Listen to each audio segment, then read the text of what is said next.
Segitiga exposure adalah menyeimbangkan intensitas cahaya yang masuk ke dalam kamera melalui 3 metode yang berbeda, yaitu aperture, shutter speed, dan ISO.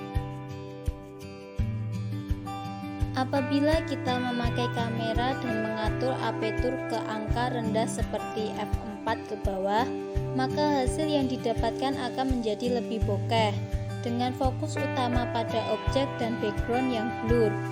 F yang dimaksud ini adalah f-stop, dan apabila semakin kecil angka f-stop tersebut maka akan semakin besar ukuran lensa dan sebaliknya. Shutter speed mengatur durasi bukaan jendela sensor ketika menerima paparan cahaya sebelum menutup kembali.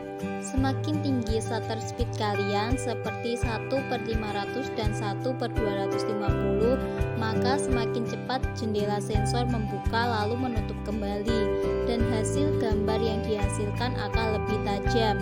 Shutter speed diukur dengan satuan S atau second dan dinyatakan dalam 1/500, 1/250, 1/125, 1/60, 1/30, 1/15, 1/8, 1/4, dan 1/2. ISO adalah tingkat sensitif sensor kamera terhadap cahaya.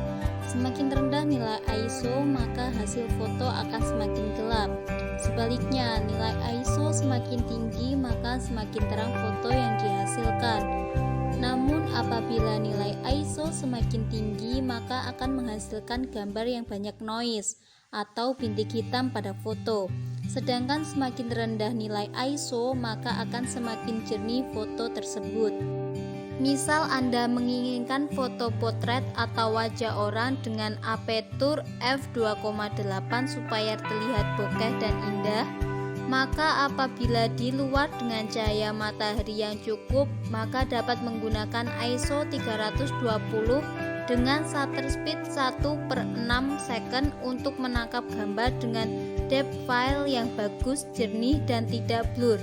Apabila di dalam ruangan maka dengan shutter speed yang sama, namun ISO dinaikkan sesuai dengan cahaya yang di dalam ruangan.